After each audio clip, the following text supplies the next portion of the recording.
Ito na yung kailangan natin yung ingredients. Asukal. 1 kilo lang itong gagawin ko ha. Sunod, asin. Next, milk powder. Yan, maglagay na rin tayo.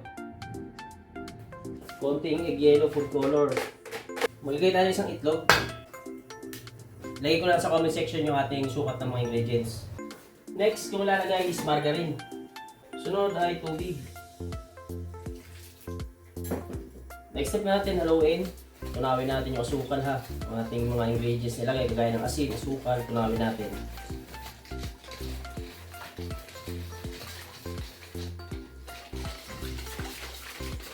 Tunawin natin yung asukal, lagyan na natin yung ating harina. Ito yung ating harina, dalawang klase ng harina. First class flour at saka third class flour. May kasama na itong baking powder. 1 kilo lang yan. So, mag-gloves tayo ha. Para malaman nyo na hindi ubra yung gloves pag nagmamasa. 1 kilo lang yan. Kasi once na mabutas yung ating gloves at tayo nagmamasa, papasukin yan ng ng minamasa natin o rinahalo. Halimbawa, naka-gloves tayo. Hindi na, naka-gloves ka. Mahawak ka dyan, hindi mahawakan ng ng palad mo. Pero kung saan ka naman humahawak, tapos hawak ulit sa tinapay, di ba? Yan ba, buhin lamang natin kapag nilagyan natin yung harina. May kasamang baking powder.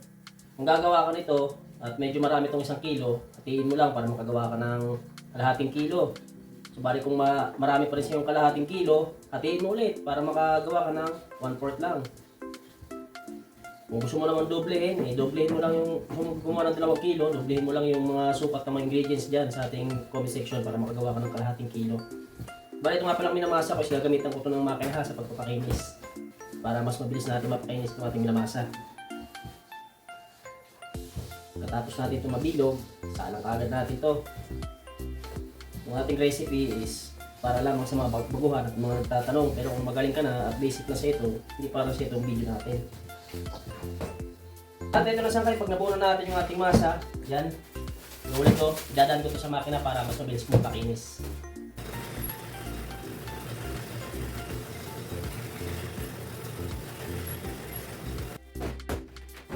Next step, pag napakinis na natin, cut na natin. 40 grams nga pala mga sangkay, timbang ko dito. Yan, 40 grams.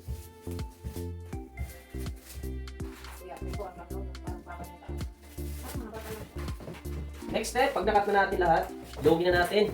Medyo madulas sa lamesa. Magano kayo ng gatas o tubig para kumapit yung ating masa habang bilibilog.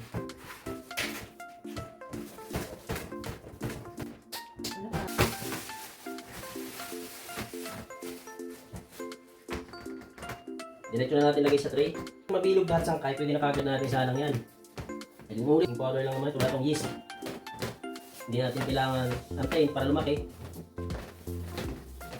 So ang dapat dito is bumiak yung ating sputnik or mushroom bread. Kailangan bumiak yan.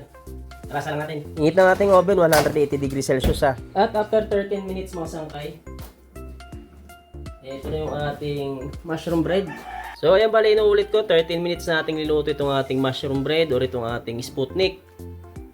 Thank you for watching mga sangkay. Huwag kalimutan mag-like at share ng ating video ha. At pakifollow na rin po ng aking page.